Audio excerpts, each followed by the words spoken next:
Don't underestimate the power of asking for more jobs. One of the key mistakes I see many job hunters make is they have this hesitancy to ask for referrals to other jobs when they get a rejection.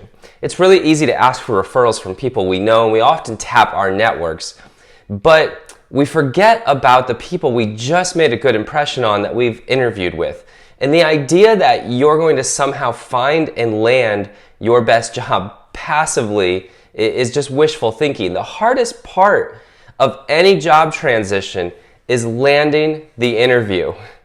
So don't throw away your opportunity to snowball this job search. You work so hard to get one interview. Make sure you seize that opportunity, and if you leave a good impression on whoever interviewed you, even if they reject you or you're not the right fit for this role, they know other people. Don't throw away your opportunity to essentially magnify all of that effort it took you to get the one interview into 2 or 3 or 4 interviews. I like facts, so I often chase people around and study people's behaviors and results, read other studies, provided the methodology is sound. And this year, we conducted our own study by following around 10 people for 3 months to identify, okay, what is most impactful in your job search? And it was no surprise that applying with a great resume generated some good results. But what we found generated more results than cold applications with a great resume, or even tapping your friends and colleagues for referrals, was turning around rejections into opportunities by asking for the job referral. Check out these numbers. In some cases, for every interview someone went on and was rejected for that job, they received up to 3 referrals to other opportunities from the rejecting hiring manager for positions that they may have been a better fit for. This chart is showing those findings, and look at all of that light blue. Rejection is hard for us. It's like a sucker punch to the gut, Cobra Kai style, right? It's important to remember that the other person who is rejecting you essentially for this job, they're not rejecting you.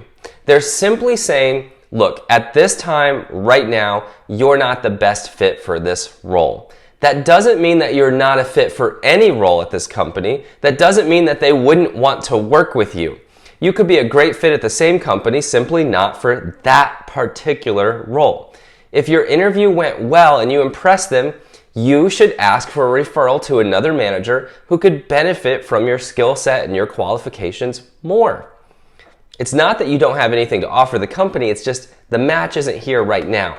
Sometimes another department is hiring or about to hire at the same company, and now you may have an inside advocate here. Don't forget, people often network with other people in their same field. There's this sphere of influence people build around them, and it's typically with other people who are similar to them.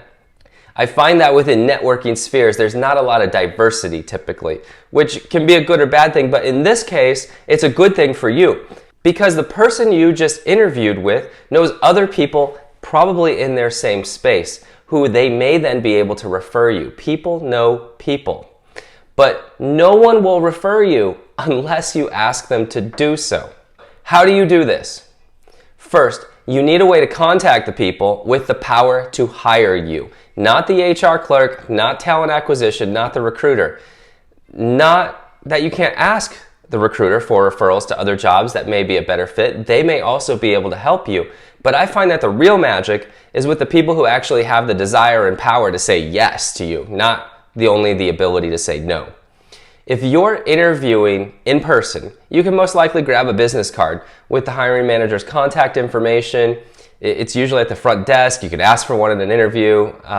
If you're interviewing online, it's actually a lot easier, I think, is check the calendar invite for the other email addresses that are on that interview invite. Save those emails and connect them to the name of whoever's interviewing you. If you don't get the job, you can ask for a referral by saying something like this. It was a pleasure getting to know you and the team through the interview process. I understand that we're not the right fit for one another at the moment. Do you know anyone else who may be hiring where my skills may be more of a fit and be able to contribute more? It's that easy. This is someone that has gotten to know you and your skills through 1, 2, heck, sometimes 3 interviews, right? All you have to do at this point is ask, especially if the interviews went well, if you built a good connection with this person. Some will respond, some won't, but either way, what will happen is they will think about you the next time someone brings up a job opportunity that aligns with that skill set, the jobs that you're after. And that's what you need to happen. More people to think of your name when particular sets of skills and jobs come their way, whether it's at their company or someone else's. Imagine if everywhere, everyone you interviewed with and rejected you could send you to 2 or 3 more job interviews through a referral. What would that do for your job search, for your job transition? It's so hard to get one interview. What if you could make 1, 2, or 3? Basically 2 or 3xing all of your efforts by simply asking a question. If you're like most, that would be a game changer for your job search. If you found this insightful and you're looking for more help in shortening this job transition, increasing your take-home pay, and just having more impact in the world, there are 3 ways I can help you when you're ready. The first, I can help you build a better resume through our on-demand video platform and live sessions with me each month where we can work together to get you to where you want to be. 2, you can hire me to write your resume for you and we can do some private one-on-one coaching, which is the shortest and easiest way to your next job. Or if you're looking for just a little bit of advice, you can sign up for a one-on-one private session with me to get your job search back on track. The first one is even on the house. I'll drop all the links in the comments. And next week, start magnifying all of the effort that you're already putting into your job search and get some more results.